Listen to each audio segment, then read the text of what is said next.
हामीसँग त रेकर्ड छ गृहमन्त्रीज्यू, भाटबटेनीको लुटपाटमा सत्तारूढ पार्टीको, तपाईकै पार्टीको सहमहामन्त्रीको छोरा पक्राउ परेको छ। किन छोड्नुभयो तुरुन्तै?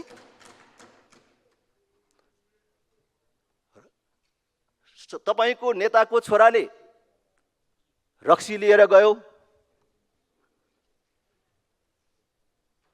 उसले ल्याएको मान्छेले म रक्सी खान्न, मलाई कपडा काम लाग्छ भने कपडा लिएर गयो। पछि थाहा भयो तपाईहरुले पक्रिँदाखेरि, तपाईको पुलिसले पक्रिँदाखेरि भिडियोमा हेरेर पक्रियो, तर पक्रिँदा त नेताको छोरा रहेछ। नेताको छोरालाई छोड्नुभयो, ल्याएको मान्छे छुटेन, पछि यो कुरा सार्वजनिक गरिदिन्छु भनेर धम्काएपछि 2 घण्टाभित्र तपाईहरुले छोड्नुभयो। मान्य सदस्य, यहाँको निर्धारित समय सकिएको छ। त्यसकारण यो सत्य तथ्य सार्वजनिक हुन जरुरी छ।